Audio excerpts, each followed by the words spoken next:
How to stop jerking off whilst you're half asleep. A lot of people think that this is a situation that you cannot take control over and that they do it even though they don't want to. But that's completely false. Let me actually explain what is actually happening based on the people I've been able to coach and my own personal experience. So what is truly happening if we look at it in the insights? You're basically half awake, right? And half awake means you're obviously conscious and you're doing it, right? And in the middle of doing it, you're like, oh, I'm half asleep, so I can do it. So that's the first thing. You gotta realize that it's like actually you want to do it, okay? But the second thing, you do what we call the license to misbehave. You blame something else in order to do a behavior you wanted to do in the first place. Yeah, be honest, right? Obviously, maybe you still want to, jerk off. And maybe you really, really want to jerk off for whatever reason. Maybe you think it's going to give you a ton of pleasure, right? Maybe you think it's going to give you that relief that you've been looking for after all of these days of not doing it. You might have these false beliefs that you attach to jerking off, and then in the middle of the night, a literal time where it's like you can literally blame the fact that you're not as awake as in the day to be able to do it, right? The same way, for example, you might have heard of that example of someone who drinks alcohol, right? And let's say that this guy always liked this one girl, but he was so shy of telling that girl, like, I love you, I want to be in a relationship with you. But then when he goes to the party and he's drinking, now he goes up to the girl and he's like, actually, I love you, right? And then if the girl rejects him, he's not gonna feel bad because the girl is gonna blame the alcohol, right? She's gonna be like, you're just under the influence of alcohol, whatever. Or if it works, then he's gonna be happy. He's gonna be like, wow, it worked, right? If the girl says, really? Okay, let's be in a relationship, whatever, right?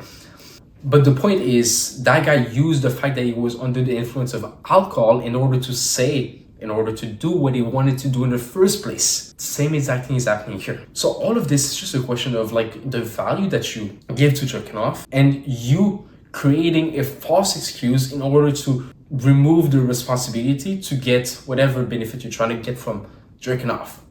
So look, you can literally just like stop this problem by telling yourself, look, I'm just like using this as an excuse, literally, right?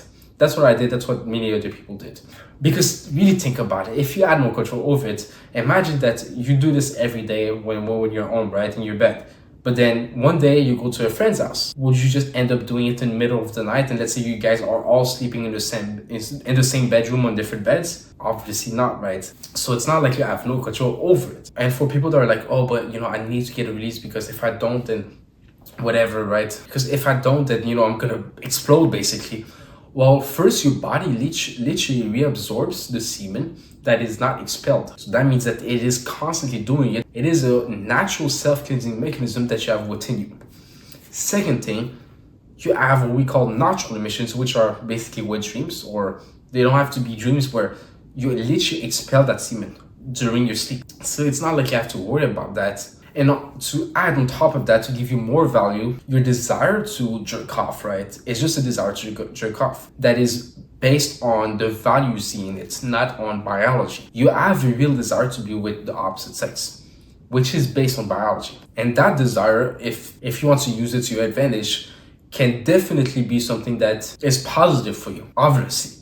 Because if you really want to be in a relationship, right, you really want to procreate basically, and you're not, well, you're gonna find a way. This is what happens with human beings in general when they're not distracted or when they don't just go and hide behind PMO or video games, whatever. When human beings, all they have is no distractions and they just gotta face the challenge and the fact that they don't have what they want to have, will literally do anything it takes to get to that. It is not rocket science. If you really think, okay, the only thing I can do to satisfy that quote unquote desire of mine is to find a woman, and you don't have a woman right now, you're gonna be so creative, man. You're gonna be so creative. You're gonna be willing to take risk. You're gonna be willing to go out of your comfort zone. You're gonna be willing to level up 10 times faster in order to get there. And that's the power of it. So even if, let's say, for example, for whatever reasons, you really, really, really, really, really want to be in a relationship, what's gonna happen is, if you don't distract yourself with porn, masturbation, video games, social media, endless entertainment, or anything that just takes away your focus, basically, and energy, you're gonna start thinking of anything that you think can help you be in a relationship, for example, to procreate, and you're gonna start working towards that. Because it feels like almost as if it's your only option, and also you're internally motivated to go towards it because that is your desire. It's like, imagine that, for example, you had to pay rent tomorrow and you had no money. Well, it's not like you're just gonna sit there and be like, I cannot do nothing. And let's say, for example, no one could help you. Like, no one was gonna just give you like $1,000 out of nowhere. Man, you're gonna be just like so creative. You're gonna be like, okay, so I can actually do this. I can go there and maybe ask for money and then pay it back a few days later. Or I can just work at that job for like 2 days. I can work like 24-hour shift, whatever, right? You're gonna literally think of ways. So you're gonna be like, oh yeah, I can sell that thing. Oh yeah, I can do that and this and that, right? And you're just gonna be so creative and driven to find an answer to that problem that it's like, it's impossible that you're not gonna achieve it, literally. Because you're just gonna be so fast when it comes to making that $1,000 by the actions that you're gonna be taking. That's like, you're gonna get there very fast. And same exact thing with the desire that you have, that we're born with, to be with the opposite sex in order to reproduce. So I hope this video was helpful. If you want to learn how to go more in depth on quitting PMO overall and lust, then I have a free private community that you can join. The link is in the description. And also, if you want to be coached by me one-on-one so that you can quit forever, I also have a link in the description so that you can book a call with me personally. Anyway, Samir and I'm out. Peace.